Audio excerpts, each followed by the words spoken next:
They say blood is thicker than water. But what happens when your own blood turns against you? What happens when the people who are supposed to love you unconditionally spend their time plotting your public humiliation? My name is Marlo Sinclair, and until December 18, 2024, I believed in the fairy tale of family loyalty. I believed that no matter what happened in life, my family would always have my back. I was wrong. Dead wrong. What I overheard that cold Wednesday evening shattered everything I thought I knew about the people I grew up with. But here's the thing about being underestimated your entire life: when you finally decide to fight back, nobody sees it coming. This is the story of how my family tried to destroy me at Christmas dinner, and how I made sure they would never, ever forget the gift I gave them in return. Part 1. The accidental discovery. I never meant to eavesdrop. I want to make that clear from the beginning. December 18, 2024, started like any ordinary Wednesday. I had taken the day off from my job as a paralegal at Henderson and Associates in Richmond, Virginia, to help my mother, Cordelia Sinclair, prepare for our annual Christmas gathering. At 42 years old, I was the eldest of 3 siblings. My younger sister, Waverly, was 38, a real estate agent with a picture-perfect family and an Instagram account to match. My baby brother, Fletcher, was 35, a financial advisor who had always been our mother's golden child. I arrived at my mother's colonial-style home around 2 in the afternoon. The house sat on Maple Grove Lane, the same house where I had grown up, where I had learned to ride a bike, where I had cried after my first heartbreak. It held memories in every corner, though not all of them were sweet. My mother didn't answer when I knocked, so I used my spare key. The house smelled like cinnamon and pine, Christmas decorations already adorning every surface. I could hear voices coming from the kitchen, so I started walking toward them, ready to announce my arrival, but something made me stop. It was the way they were laughing. Not joyful laughter, but something cruel, something mocking. And then I heard my name. "Marlo has no idea," my sister Waverly was saying. "She actually thinks we want her here." I pressed myself against the hallway wall, my heart pounding so hard I could feel it in my throat. "The look on her face is going to be priceless," my mother's voice responded. 42 years old, still single, still renting that sad little apartment. It's time someone told her the truth about herself. "I've got the presentation ready," Fletcher chimed in. 20 slides. Every embarrassing moment from her life. The failed engagement to Marcus, the time she got fired from that marketing job, her weight gain photos from 2019. Everything. My blood ran cold. "And the best part," Waverly continued, "is that we're doing it in front of everyone. Aunt Temperance, Uncle Howard, all the cousins. She's always acted like she's better than us with her fancy paralegal job and her book club meetings. Time to knock her down a few pegs. She's always been the family disappointment," my mother added. "Maybe public humiliation will finally motivate her to do something with her life." I stood there, frozen, unable to move, unable to breathe.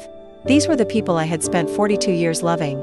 These were the people I had sacrificed for, supported through every crisis, shown up for at every occasion, and they were planning to destroy me. Part 2. The broken history. As I silently retreated from that house, tears streaming down my face, memories flooded back. Memories I had tried so hard to suppress. I remembered being 12 years old, winning the county spelling bee, only to have my mother say, "Don't get too proud, Marlo. Waverly would have won if she had entered." I remembered being 23, getting accepted into law school, only to be told I couldn't go because the family needed me to work and help pay for Fletcher's college tuition. "He has more potential," my father had said before he passed away in 2010. "You understand, don't you?" I remembered being 31, finally engaged to Marcus Chen, the love of my life, only to discover that Waverly had been sleeping with him for months. When the truth came out, my family took her side. "Maybe if you had been more attentive," my mother had suggested, "he wouldn't have strayed." I remembered every birthday forgotten, every achievement dismissed. Every time I was made to feel small and insignificant in my own family. For years, I had accepted it.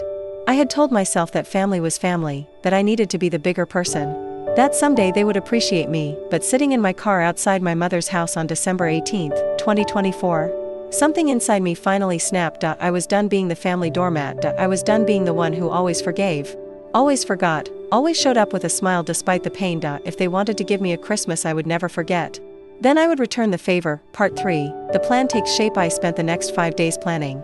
Not sleeping, barely eating, just planning. The Christmas gathering was scheduled for December 24th at my mother's house. 23 family members would be in attendance, including my Aunt Temperance, who was the family matriarch at 78 years old, and Uncle Howard, who had never liked my mother anyway. I knew I had to be strategic.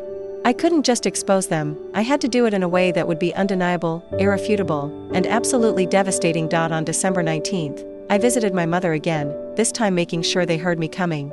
I played the perfect daughter, helping with decorations, discussing the menu, pretending everything was normal. But while I was there, I discovered something invaluable. My mother kept a journal, not just any journal, a detailed diary where she wrote down everything. Every thought, every opinion, every cruel comment she had ever made about each family member. I found it in her bedroom while pretending to look for extra Christmas lights. I took photos of dozens of pages. Pages where she called Aunt Temperance a bitter old woman who should have died instead of Uncle Robert. Pages where she admitted to stealing money from her own mother's estate in 2015. Pages where she confessed that she had always resented me because I reminded her of my father's first wife, but that wasn't all. I also discovered that Fletcher had been embezzling money from his clients, including our own Uncle Howard, who had trusted him with his retirement savings. The evidence was right there in emails Fletcher had carelessly left open on the family computer. And Waverly, my perfect sister? I found out she had been lying about her real estate success. Her husband, Bennett, had no idea that they were 3 months behind on their mortgage and that Waverly had secretly taken out credit cards in his name. My family had secrets. Dark, ugly secrets. And they had handed me the keys to expose them all. Part 4. Christmas Eve arrives December 24th, 2024. The day had finally come. I arrived at my mother's house at 4 in the afternoon, carrying a large wrapped box. Inside was a laptop, connected to a portable projector. But my family didn't know that. "Marlo, you came," my mother said, her smile so fake it made my stomach turn. "We're so glad you're here." "I wouldn't miss it for the world," I replied, matching her energy. The house was full. Aunt Temperance sat in her usual armchair by the fireplace. Uncle Howard was discussing stocks with my cousin Ellison. Waverly was showing off her new designer purse to our cousin Primrose. Fletcher was pouring drinks, playing the role of the charming host. Dinner was at 6. The turkey was perfect, the mashed potatoes were creamy, the wine flowed freely. I sat quietly, eating, watching, waiting. At 7:30, just as dessert was being served, my mother stood up and clinked her glass. "Before we continue," she announced, "Fletcher has prepared a special presentation. A little Christmas tribute to our family." Fletcher grinned, pulling out his laptop. "This is going to be fun," he said, looking directly at me. I felt the eyes of the room turn toward me. 23 people, all waiting to watch my humiliation, but I was ready. "Actually," I said, standing up, "I have a presentation of my own. And I think you're all going to want to see it first." Part 5. The gift they'll never forget. The confusion on their faces was delicious. "What are you talking about?" my mother demanded. I walked calmly to where my box sat in the corner. I unwrapped it slowly, deliberately, enjoying every second of their growing unease. I set up the projector, connected it to the laptop, and turned to face my family.